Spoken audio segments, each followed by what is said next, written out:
Question number 14 में कहा जा रहा है कि if f is a function from integer to integer be defined by fx equal to 2x for all x belongs to integer find g is such that from integer to integer such that g O f identity in z। अगर g O f z में identity हो तो हमें function g बताना है कि function g क्या होगा। g जो इंटीजर से इंटीजर में डिफाइन होता है वह gx क्या होगा, इसको हमें बताना है। तो कैसे सॉल्यूशन कर सकते हैं इसका, देखते हैं। कहा जा रहा है कि g o f identity in z, since g o f identity in z, g o f identity in z। अब यहाँ f के डोमेन में अगर हम कोई एक फंक्शन x, कोई एक एलिमेंट x लें, f के डोमेन में एक एलिमेंट x लें, तो इसको क्या लिख सकते हैं, g o f of x is equal to i z of x, i z of x। इसको जब हम ऑपरेट करेंगे तो इसको क्या लिखवाएंगे, g ऑफ f x और i z of x, i z of x इसका जो वैल्यू होगा x होगा, इसलिए हम इसको x लिख देंगे। अभी आप देखिए कहा जा रहा है कि सिंस y इक्वल टू हम fx लिखते हैं और fx का वैल्यू कितना गिवन है, इसमें fx का वैल्यू 2x गिवन है, इसलिए आप कह सकते हो y equal to 2x, therefore y equal to 2x, this implies x कितना मिल जाएगा भाई, x equal to y upon 2 मिल जाएगा। x का वैल्यू कितना मिल जाएगा, y अपॉन 2। यहाँ पर है g fx को आप fx के जगह पर अगर y लिखते हो तो इसी को क्या लिख सकते हैं हम, इसको लिख सकते हैं gy इक्वल टू x, और x का वैल्यू हमने क्या निकाल दिया, y अपॉन 2। तो ये जो फंक्शन होगा gy, ये मिल जाएगा y अपॉन 2, जो जिसका composition g o f z में आइडेंटिटी होगा। कहा जा रहा है कि let f is a function from integer to integer be defined by fn equal to 3n for all n belongs to integer and g is such that from integer to integer b defined by gn equal to n by 3 if n is multiple, m means multiple of 3 और 0 if n is not multiple of 3। कहा जा रहा है कि जो function g define होगा, अगर n का वैल्यू 3 का मल्टीपल हो, जैसे 3 हो, 6 हो, 9 हो, तो इसका वैल्यू तो n by 3 होगा। लेकिन अगर n के जगह पर 1 2 4 5 7 8 इस तरीके से कोई वैल्यू होता है तो g फंक्शन का वैल्यू 0 हो जाएगा। तो अब इसमें हमें दिखाना है so that g o f identity in z and f o g not identity in z।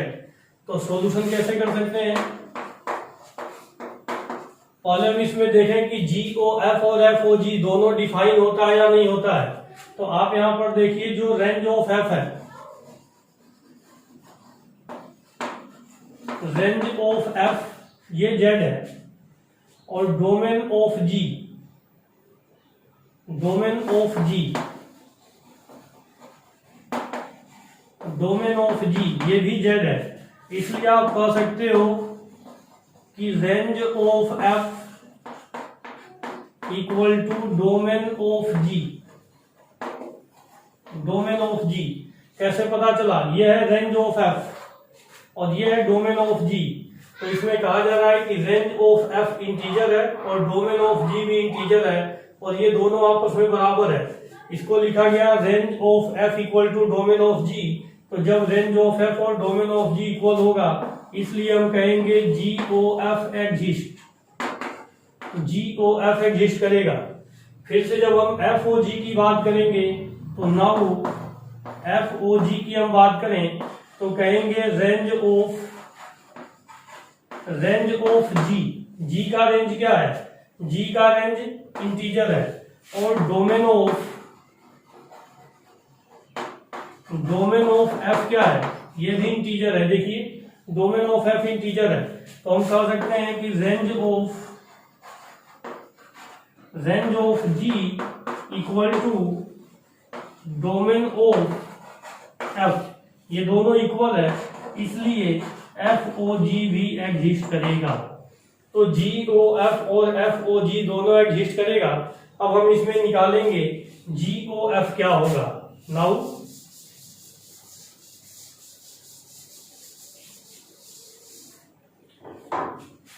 देखते हैं GOF ऑफ X ये कितना मिलेगा। यहाँ पर क्वेश्चन के अंदर x के जगह पर n दिया हुआ है, तो हम यहाँ पर लिख लेते हैं GOF ऑफ n।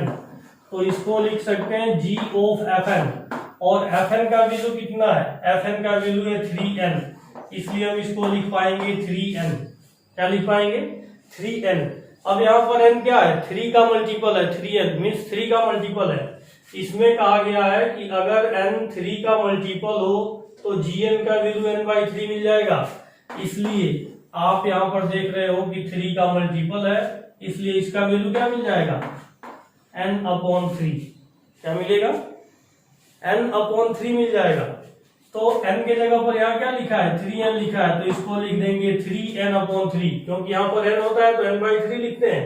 यहाँ पर क्या है 3n है, तो इसको लिख देंगे 3n/3। 3 से 3 कैंसिल हो गया, n मिल गया।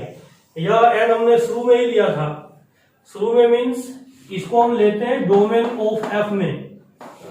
कहां पर लिया था हमने, डोमेन ऑफ f के डोमेन में हमने यह एलिमेंट n लिया था, और कंपोज होने के बाद से वही एलिमेंट मिल गया। कंपोज होने के बाद से क्या मिल गया, वही एलिमेंट मिल गया, इसलिए इसको कहेंगे this is identity in Z। यह क्या हो गया, Z में आइडेंटिटी हो गया। अब हम निकालेंगे FOG। Now FOG of n, यह जो एलिमेंट है G के डोमेन में हमने लिया है। OG को खोलेंगे तो क्या लिख सकते हैं F ऑफ GN। तो GN का वैल्यू क्या होता है, GN का जो वैल्यू है F ऑफ GN का ये रिजल्ट होगा। इसको हम लिख पाएंगे n/3 if n is multiple of 3, m4 multiple, और 0 होगा if n is not multiple of 3। f के साथ n/3 है, तो इसका जो वैल्यू होगा n/3 लिखेंगे। अगर n यह जो n है, अगर n 3 का मल्टीपल होगा तब तो हम लिखेंगे n/3। अगर यह n 3 का मल्टीपल नहीं होगा तो क्या लिखेंगे, इसको लिख देंगे 0। इस f के साथ इसको ऑपरेट करें तो क्या लिख सकते हैं fn/3 इफ, ये f का फंक्शन है, f के साथ इसको लाएंगे तो fn/3 और f0 यही मिलेगा, fn/3 और f0। कहा जा रहा है fn/3 if n is multiple of 3, और इसको क्या कहेंगे if n is not multiple of 3। तो जब n 3 का मल्टीपल होगा तो आप यहां पर देखो fn का वैल्यू क्या होता है, fn का वैल्यू होता है 3n। fn का वैल्यू क्या होता है, क्वेश्चन में ही दिया था, क्वेश्चन में दिया है fn इक्वल टू 3n। तो जैसे हम इस ब्रैकेट को खोलेंगे तो fn का वैल्यू कितना मिल जाएगा 3 टाइम्स ऑफ n/3। क्या लिखेंगे इसको, देखो n के साथ होता है तो 3n होता है, तो जब इस n की जगह पर n/3 होगा तो यहाँ पर भी क्या मिल जाएगा 3n/3। तो इसको जब हम खोलेंगे तो लिख सकते हैं 3n/3 if n is multiple of 3, और क्या मिलेगा 0 मिलेगा। जैसे n के जगह पर 0 लिखेंगे तो 0 मिल जाएगा। If n is not multiple of 3, अगर n 3 का मल्टीपल न हो तो इसका वैल्यू क्या मिलेगा 0 मिलेगा। तो यहाँ पर 3 से 3 कैंसिल हो गया। इसको हम क्या लिख पाएंगे, इसको लिख पाएंगे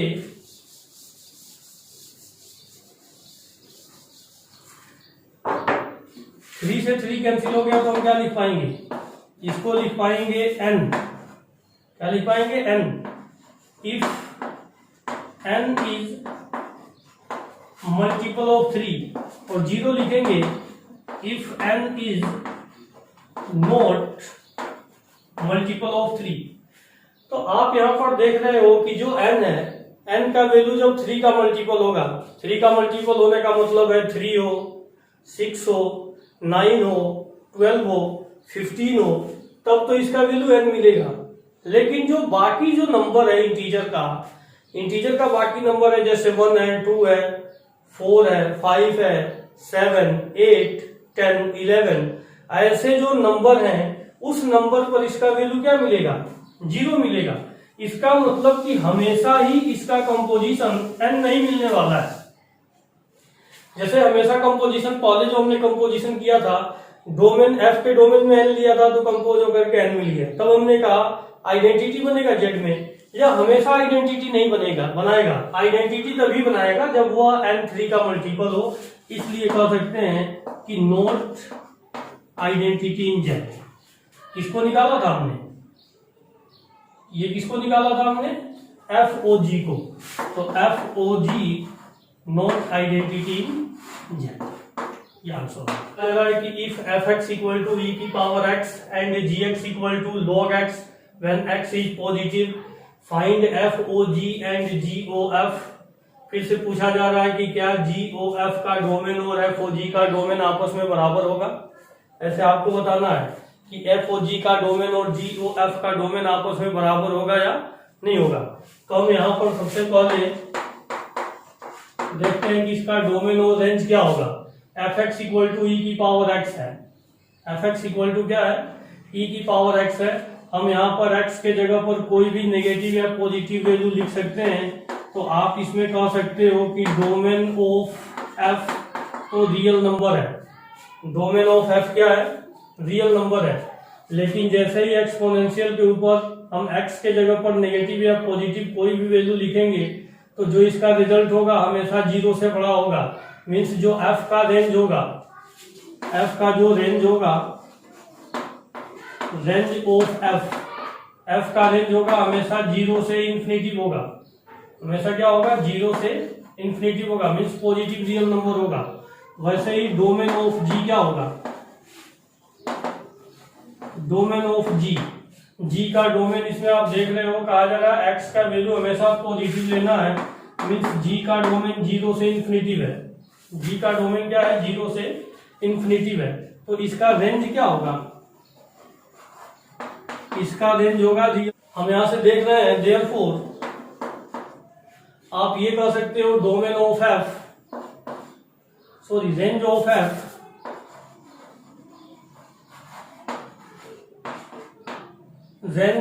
f तो 0 टू इंफिनिटी है। और डोमेन ऑफ g क्या है? ये भी 0 टू इंफिनिटी है। तो इसको हम कह सकते हैं domain of f is subset or equal to domain of range of f is subset or equal to domain of g। इसलिए GOF एग्जिस्ट करेगा। GOF क्या करेगा? एग्जिस्ट करेगा। फिर से हम यहां पर बात करें रेंज ऑफ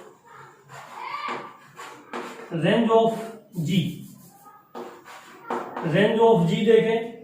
g का रेंज क्या है? g का range of g real number है। तो g का रेंज क्या है? रियल नंबर है। और f का डोमेन भी रियल नंबर है, equal to domain of f। इसलिए कहेंगे FOG एग्जिस्ट। FOG क्या होगा? एग्जिस्ट करेगा। तो अब FOG और GOF दोनों को निकालते हैं। नाउ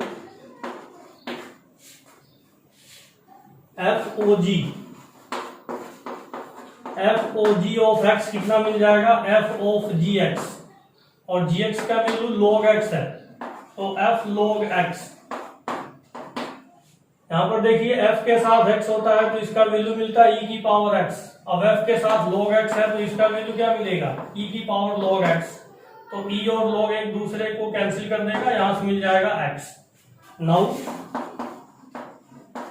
GOF कितना मिलेगा? GOF ऑफ x, इसको हम लिख सकते हैं G ऑफ fx। और fx कितना है? fx का वैल्यू है e की पावर x। देखते हैं g के साथ x है तो इसका वैल्यू log x होता है। तो g के साथ e की पावर x आ गया तो इसका वैल्यू मिलेगा log e की पावर x। इसको लिख सकते हैं log m की पावर n से n log m, और log e का वैल्यू 1 होता है। तो फिर से क्या मिल गया? ये x मिल गया। अब इसमें पूछा जा रहा है कि क्या दोनों का डोमेन आपस में इक्वल है, क्या दोनों का डोमेन आपस में, डोमेन निकालेंगे। तो डोमेन क्या होगा,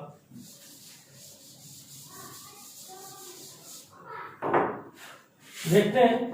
GOF कहां से कहां तक डिफाइन हुआ होगा, F के डोमेन से, F के डोमेन से। अभी इसको मिटा दिया गया। F का डोमेन क्या था, डोमेन ऑफ F था रियल नंबर, और रेंज ऑफ F क्या था, रेंज ऑफ F था 0 to infinity. Domain of G कितना है, domain of G, domain of G है 0 to इंफिनिटी, और रेंज ऑफ G कितना है, रियल नंबर। तो GOF कहां से कहां तक डिफाइन हुआ होगा, F के डोमेन से, मीन्स रियल नंबर से, और G के रेंज में, मीन्स रियल नंबर में, इसमें डिफाइन किया गया है। और FOG कहां से कहां तक डिफाइन किया गया है, G के डोमेन से।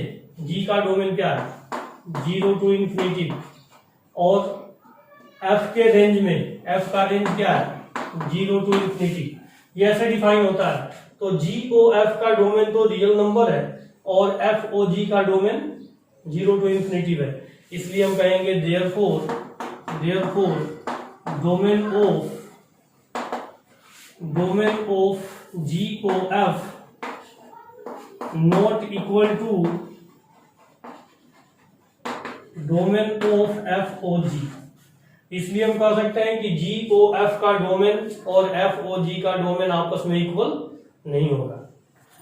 कहा जा रहा है 17 में कि if fx equal to root over x when x is more than और equal to 0 and gx equal to minus X square minus 1 are two real functions, then define FOG and GOF। FOG और GOF कैसे define कर सकते हैं, सबसे पहले हम इसमें चेक करें कि क्या FOG और GOF दोनों एग्जिस्ट करेगा या नहीं करेगा। FOG और GOF एग्जिस्ट करने के लिए इसके डोमेन और रेंज को हम डिस्कस करेंगे। यहाँ पर कहा जा रहा है fx equal to root over x, ये रूट का फंक्शन है, तो इसमें x का वैल्यू हम 0 से छोटा नहीं ले सकते। मीन्स हम कह सकते हैं कि domain of f is 0 to infinity. f का जो डोमेन होगा 0 से इंफिनिटी होगा, और रूट के अंदर से कभी भी नेगेटिव नंबर नहीं मिलेगा। इसका मतलब जो इसका रेंज होगा यह भी 0 से इंफिनिटी होगा। तो आप इसको लिख सकते हो range of f is also 0 to infinity.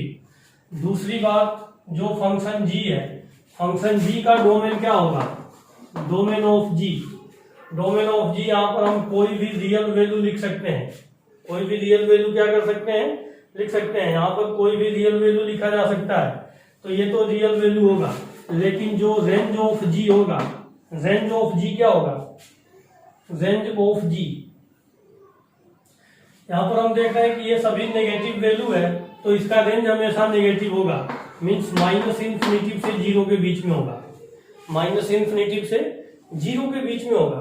क्यों होगा, क्योंकि यहाँ पर एक्स स्क्वायर है, एक्स स्क्वायर का वैल्यू तो पॉजिटिव होगा, लेकिन माइनस एक्स स्क्वायर हमेशा क्या होगा, नेगेटिव होगा, और माइनस एक्स स्क्वायर और माइनस 1 है, तो इसका वैल्यू हमेशा क्या होगा, माइनस 1 से छोटा हो जाएगा। तो माइनस 1 से छोटा हो जाएगा, इसका मतलब कि माइनस इन्फिनिटी टू माइनस 1 होगा। क्या होगा ये, माइनस इन्फिनिटी टू माइनस 1, ये इसका रेंज होगा। अभी हम देखें कि क्या इसमें GOF और FOG डिफाइन होगा या नहीं होगा। तो जो रेंज ऑफ f है, range of f 0 to infinity है, और domain of g real number है, तो हम कह सकते हैं कि range of f is subset or equal to domain of g। क्योंकि ये 0 टू इंफिनिटी है और ये रियल नंबर है, तो रियल नंबर के अंदर 0 टू इंफिनिटी पे एग्जिस्ट करेगा।